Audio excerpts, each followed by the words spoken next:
ആകെ ഒരു life, the happiest life, ഈ ഒരു ജീവിതം, ഇഷ്ടപ്പെട്ട യാത്ര, ഫുഡ്, ഭക്ഷണം, കറക്കം, ഇതെല്ലാം അനുഭവിക്കാൻ ആകെ ഒരു ജീവിതമുള്ളൂ എന്ന് ആലോചിച്ചിട്ടാണ്. ഇനി അതല്ല, ലൈഫ് ഭയങ്കര കഷ്ടതയിലാണോ, വിചാരിച്ച കാര്യങ്ങളൊന്നും നടക്കുന്നില്ല, മടുത്തോ, മരിച്ചാൽ മതി എന്ന് തോന്നിക്കുന്നുണ്ടോ? ബ്രോ, ഞാനൊരു കാര്യം പറയട്ടെ. റോട്ടി ഉറങ്ങുന്നവരും, കോളനി കിടക്കുന്നവരും, വാടക വീട്ടിൽ കിടക്കുന്നവരും, സ്വന്തം വീട്ടിൽ കിടക്കുന്നവരും, കൊട്ടാരത്തിൽ കിടക്കുന്നവരും, 3 നേരം ഭക്ഷണം കഴിക്കുന്നുണ്ട്, കിടന്നുറങ്ങുന്നുണ്ട്, രാവിലെ എഴുന്നേറ്റ് പണിക്ക് പോകുന്നുണ്ട്. അവർക്കുണ്ട് രോഗങ്ങൾ, അവർക്കുണ്ട് മക്കൾ, അവർക്കുണ്ട് ആഗ്രഹങ്ങൾ, അവർക്കുണ്ട് ഇഷ്ടങ്ങൾ. ഇതെല്ലാം താണ്ടി ഇതെല്ലാം മുന്നോട്ട് ഈ ഒരു ലൈഫ് ടൈം എല്ലാവരും ഇങ്ങനെ മുന്നോട്ട് ഇങ്ങനെ പോയിക്കൊണ്ടിരിക്കുന്നുണ്ട്. ചിലർ വലുതാവാൻ, ചിലർ ചെറുതാവാൻ, ചിലർ ഒരുപാട് സുഖം ജീവിക്കും, ചിലർ കുറച്ച് സുഖം കുറഞ്ഞ് ജീവിക്കും. പക്ഷേ ജീവിതം എല്ലാവരെയും മുന്നോട്ട് തന്നെ.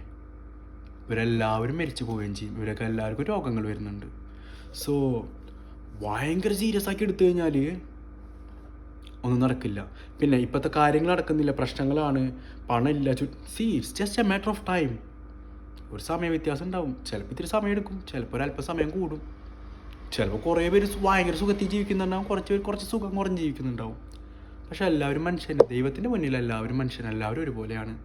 അതുകൊണ്ട് ഇന്നലത്തെക്കുറിച്ച് ആലോചിച്ചാലും നാളത്തെക്കുറിച്ച് ആലോചിച്ചാലും പെട്ട്. സോ ഇന്നത്തെ മൊമെൻ്റ് നമ്മൾ ജീവിക്കുന്നത് എപ്പോഴാണ്, റിയാലിറ്റി ആക്സെപ്റ്റ് ചെയ്യുക, ജീവിതം ആക്സെപ്റ്റ് ചെയ്യുക, അത് ഈ നിമിഷമാണ്, ഈ ഒരു മൊമെൻറ്റിലാണ്. അത് മനസ്സിലാക്കി കഴിഞ്ഞാൽ തീരാവുന്ന പ്രശ്നമേ ഉള്ളൂ. സോ ആകെ കിട്ടിയൊരു ജീവിതമാണ്, ഹാപ്പിയായി ജീവിക്കുക.